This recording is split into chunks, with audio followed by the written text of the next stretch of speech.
पर भी लेन जात है दुनिया, हमरा ज्ञान किन्हें ना सुनिया। अब यहाँ एक प्रश्न आया इसके अंदर कि संसारी दी गल्ला चिन्ह ना बुझे सब जुगैरे नू।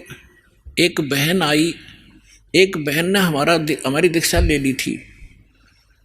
उस बहन की बहन जो है, उसका पति शराब बहुत पीता था, और जिस बहन ने यहाँ दीक्षा ली थी उसका भी ऐसी स्थिति थी। उसके पति ने शराब छोड़ दी थी और नाम ले लिया, और एक बिल्कुल स्वर्ग के तुल्य घर हो रहा था। तो उसकी बहन का वहाँ आना हो गया, जो दीक्षा किसी और से ले रखी थी, किसी दूसरे पंथ से, और साथ में दूसरी साधना भी करती थी अपनी जो परंपरागत प्रचलित।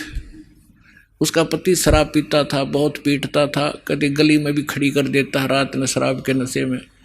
अब मैं बाहर खड़ी रहती हूँ, कुंडी लगा के भीतर पड़ कर सो जाता, सवेरे उतरे शराब जब खुल कुंडी ने, इतनी दुखी हूँ मैं। तो उस बहन ने कहा कि आप मेरे गुरुजी के पास चलो, वहाँ नाम ले लो और तेरा पति भी शराब छोड़ देगा। तो वह बहन अपनी बहन के साथ हमारे पास आ गई करोथा आश्रम में। जब थोड़ी सी संगत थी, हम ऐसे बाहर बैठे सारा बैठे रहते थे, सारे 10 20 50 100 भक्त आते थे दिन में, मुश्किल से 10-20।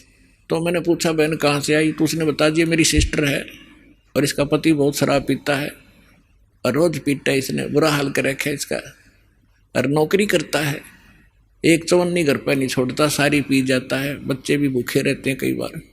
तो मैंने कहा बहन फिर दीक्षा लेनी पड़ेगी आपने। भगवान फिर धीरे धीरे सद्बुद्धि देता है, परिवार के अंदर भगवान प्रवेश हो जाता है, और ये पितृभूत भी प्रवेश करके वहाँ उत्पात मचाते रहते हैं, फिर वो भाग जाते हैं, सद्बुद्धि आती है।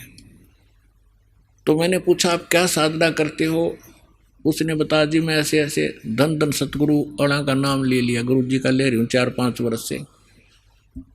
तो हमने कहा बहन देखो, चलो ठीक है, वहाँ जो तुमने नाम लिया, लेकिन अब यहाँ भक्ति, यहाँ नाम लोगे तो सब पिछली पूजा छोड़नी पड़ेंगी, ना बीड़ी पीनी, ना शराब, ना पीने के लिए सहयोग देना किसी को, और ना कोई व्रत रखना। मैं कहने लगा बहन बीड़ी क्यों पीती है तू? न बोली जी बीड़ी मैं पहले ना पिया करती, नाम लेने के बाद पीने लग गई। मगर कमाल की बात है, दीक्षा लेने पीछे पाछे छोड़ा करें कि बुराई ग्रहण थोड़ी करते हैं।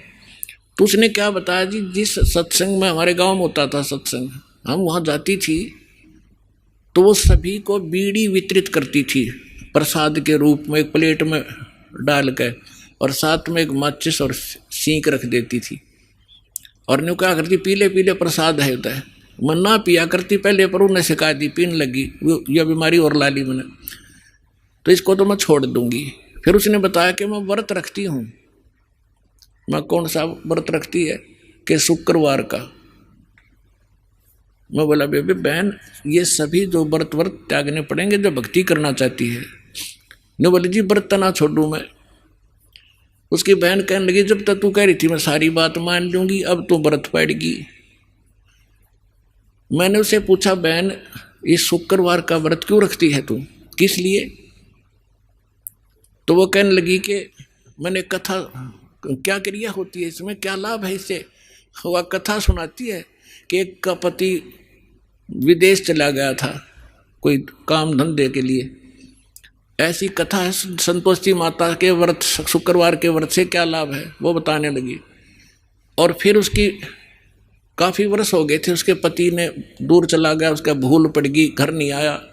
संतोषी माता एक बहन को दिखाई दी उसको, जिसका पति बाहर गया हुआ था दूर देश में, और उसने बताया कि तू मेरे 16 शुक्रवार के व्रत रख ले, तेरा पति घर आ जाएगा। तो उसने 16 शुक्रवार के व्रत रखे, और 16वां शुक्रवार का जो व्रत था उसका पति घर आ गया, इसलिए उसकी पूजा करती हूँ। और मैं 13 रोज आवर रोज गड़े तो गड्ढे की शुक्रवार के व्रत ने अकल की चोर।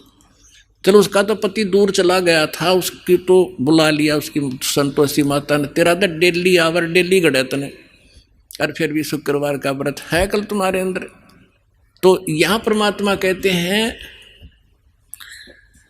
कि संसारी दी गल्ला चिन्ह ना बूझे शब्द जो गहरे नु, सच्चाई से परिचित ना होना चाहते हैं और ऊंची थलियां खेती वो ये भूल गए निज डेरे नु।